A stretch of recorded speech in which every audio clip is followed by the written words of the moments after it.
I ultimately made my father's golden child lose his kids, his home, his inheritance, and his freedom. And it all started with a single phone call after 30 years of silence. This story begins 31 years ago. But the revenge part was pure, beautiful serendipity that kicked off 2 years ago. It's a crazy ride, so I'll shorten some parts. But I learned a massive amount on this journey, and I want to share that. It all started in 1990. I was fresh out of middle school, and my sister was still in elementary. My dad, Frank, met his third wife, Brenda, at the only gas station in our tiny town. Before we knew it, they'd moved in together. And Frank abandoned us in our basement apartment to go live with her on a shanty houseboat that didn't even run. He'd swing by every other week to toss me $40 for groceries. For 2 kids. For 2 weeks. Eventually, someone must have figured out what was happening and called our mom. We went to live with her. Which, believe it or not, was even worse. Frank and Brenda got married in 1991. Not long after, she called me personally. She told me Frank's brain tumor had returned, it hadn't, and that he couldn't handle the stress of being around his own children. The only people he could stand, she said, were her and her son, Cody, who was my age. When I managed to get Frank on the phone to ask if it was true, he denied it, acting shocked that she would say such a thing. That was one of our last real conversations for the next 3 decades. There's not much to say about the middle years. I put myself through college, living in my car when I had to. Frank and I were completely no contact. But I'd hear things through the family grapevine, that he'd bought a house, that he'd put his new son Cody through vocational classes. When my grandmother passed away, Brenda and Cody showed up with a truck and stripped the house of all the furniture, taking anything that wasn't nailed down. I eventually cut ties with that entire side of the family. I struggled for years. Decades really. But I made it. I have a great job now. A good family.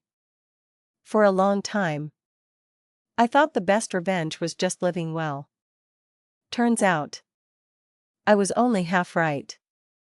2 years ago, in October 2019, I got a call from my dad's brother, my Uncle Mark. He told me Frank was in a nursing home in another state. Great, I thought. But then he said Frank needed my help. What? Apparently, Cody, his surrogate son, had completely ghosted him. The nursing home, by some twist of fate, was only 20 minutes from my house. I saw an opportunity, and I took it. The reunion was underwhelming. I had no desire to make amends. But I was dying to hear the story of how he ended up dumped and all alone in another state. And it was a really, really good story. Brenda had gotten lung cancer and put Frank in the nursing home before she died back in 2017. She suffered, and I was happy to hear it, though I'd have preferred cancer. When she died, Cody became Frank's power of attorney, or POA. Ever since, he'd been living in Frank's house with his 2 kids, supposedly taking care of my dad's affairs. But now, he was missing in action, and Frank was worried. All he wanted was for me to drive the hour and a half to his house to check on things. He never once asked how I'd been for the last 30 years. I agreed to go, mostly out of morbid curiosity. I'd never seen the house he'd shared with his real family. I wanted to see the life that could have been mine. It was 50 shades of fucking awful. The grass was knee-high. So overgrown you couldn't even get to the front door. 3 pickup trucks sat in the yard. 2 of them were literally filled to the brim with trash, mail, clothes, shoes, garbage bags. Just overflowing from the cabs and beds. Frank's own handicap-modified SUV was on 4 flat tires. Also stuffed with garbage. I didn't have a key. So I just walked the perimeter. Through the few windows I could peer into, I could see the inside was a hoarder's paradise. An absolute shambles. The front and carport doors were plastered with dozens of notices from the city threatening to condemn the property. The carport itself was a wreck, stacked high with rotting boxes. The yard was a graveyard of junk, broken Christmas ornaments, more random shoes, rusted tools, old toys. A letter in the mailbox stated that because the house was considered abandoned, mail service was being stopped. That night, I went home and Googled everything I could about powers of attorney. The next day, I went back to the nursing home and showed my bedbound father the pictures on my phone. He sputtered, vowing to beat Cody's ass. Then immediately asked me to help him more. This was the moment the balance of power shifted. It revealed my greatest strength. One forged in decades of struggle, tenacity. And that tenacity would be the weapon that would dismantle their entire world. I will. I told him. But you have to sign power of attorney over to me. All of it, durable, financial and medical. If you don't, you can figure this out yourself. He agreed. I found a lawyer willing to drive to the nursing home in another state to get the paperwork done. The lawyer was a godsend. I just told him what I knew. And he drafted a beautifully bulletproof POA. Full of protections and clauses I wouldn't have even known I needed. He also filed the paperwork to officially revoke Cody's POA. Just like that. I was unstoppable. I'm from a small, creepy, landlocked rural town. It's the kind of place where it doesn't matter how long you've been gone. When you go back, you'll see someone you know. It's like playing 7 degrees of everybody. It's suffocating. But it can also be helpful. The next morning, I got to work.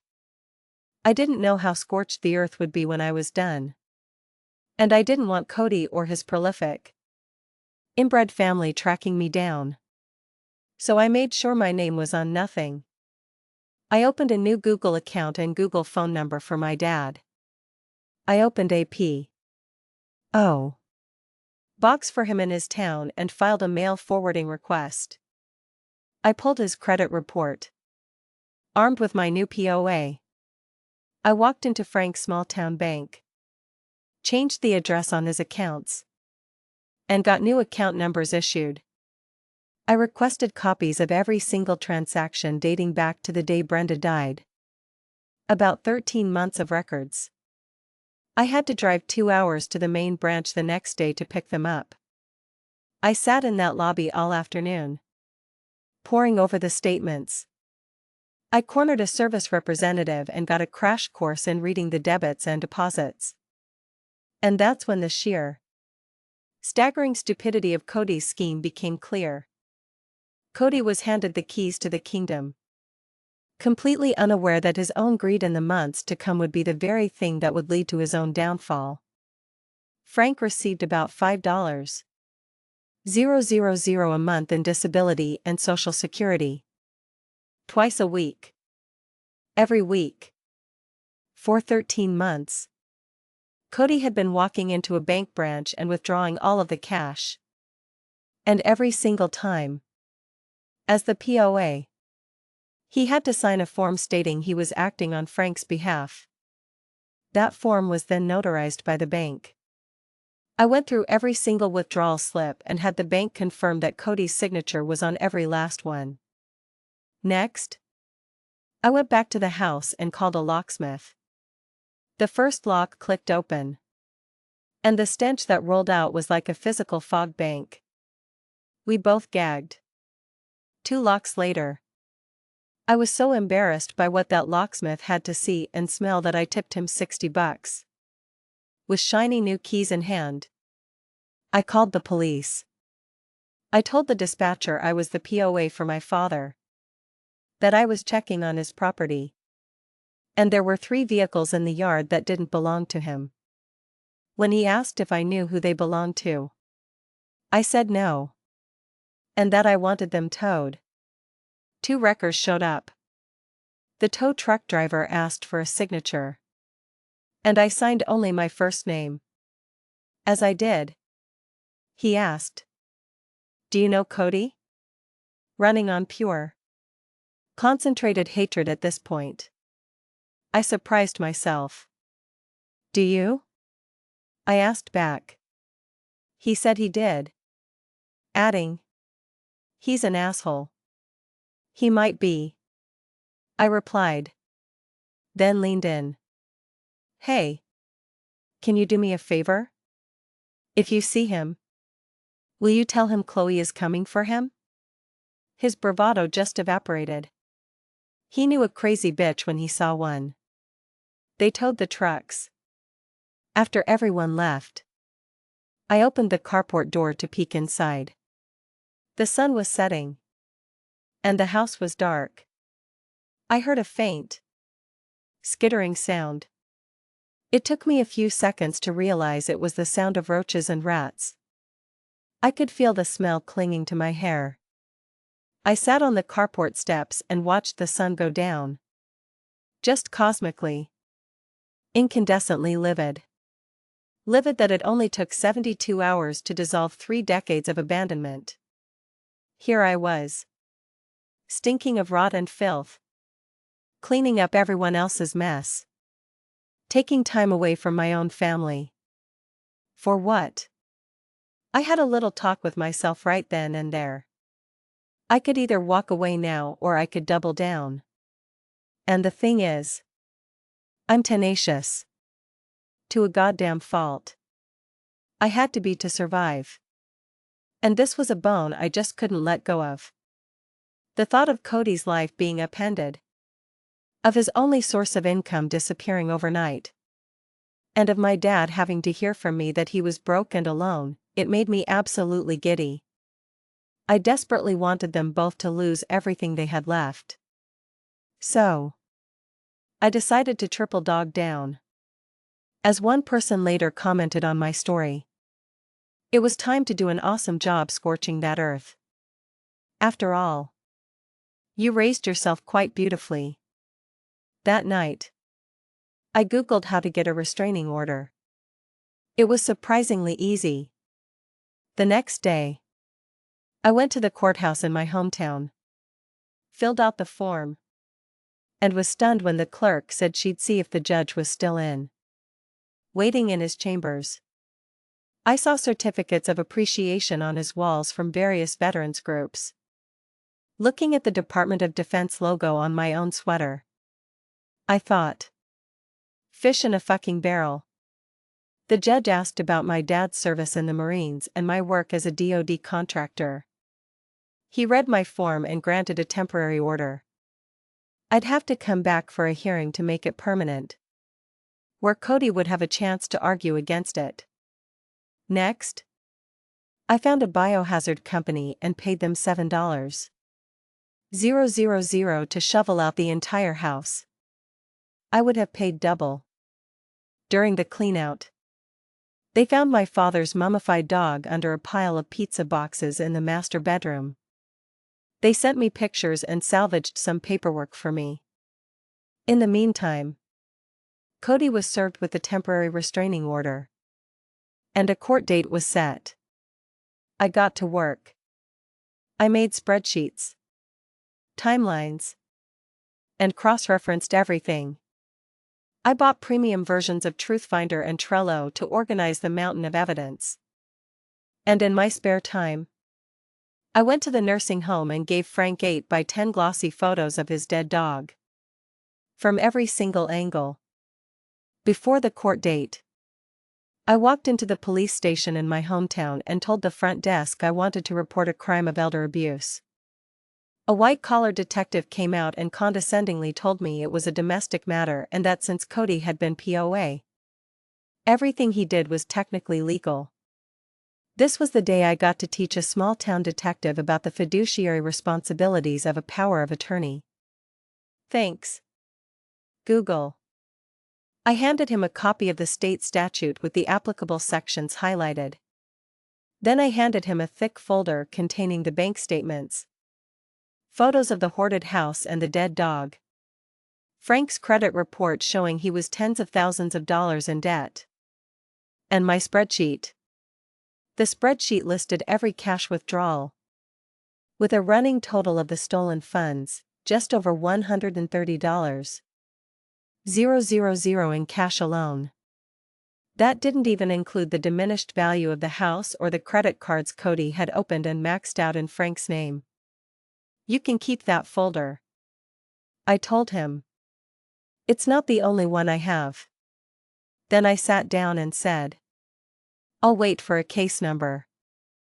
30 minutes later, he came back, apologized, and gave me a case number. Then I headed to the courthouse. I had to wait my turn. And while I was waiting, that stupid motherfucker schlepped his sloppy, literally dirty ass into the courtroom. Alone. His shoes were untied, which for some reason sent me into a fit of silent giggles. When it was our turn, the same judge asked me some questions. Asked him some questions. And then asked me if I had any proof. I handed him my very thick folder. He asked if I'd gone to the police. Yes, sir, I have. Do you have a case number? As a matter of fact, I do. The judge granted the permanent, lifetime restraining order. But not before he stopped the proceedings and told Cody, in no uncertain terms, that he needed to get a lawyer. While I was at the courthouse, someone mentioned they'd have a copy of my dad's military discharge papers, his DD-214. So I got a copy of those. Why not? Using my POA. I also had Brenda's name removed from the deed to the house. So if Frank died, Cody would have no immediate probate claim. I also got official copies of Frank's birth certificate and Brenda's death certificate. Technically, as a stepchild, I shouldn't have been able to get Brenda's. But the clerk recognized my dad's name. She told me she lost her virginity to my Uncle Mark in the 60s and had attended my grandparents' funeral. I got all the forms I wanted. It turns out Brenda had left Frank $50,000 in life insurance. Because Cody had been spending Frank's money instead of his own mom's. About $35,000 of it was left. I opened a new online savings account and transferred every penny into it. Then I set up recurring transfers for Frank's monthly deposits, ensuring there was never more than $100 in his local checking account at any given time. I found a house flipper who paid just enough for the trashed house to pay off the mortgage. My dad died thinking he still owned it. The thing about probate is, there's nothing to fight over if there's nothing there. I made sure there was fucking nothing. Around this time, I found Frank's own life insurance policies.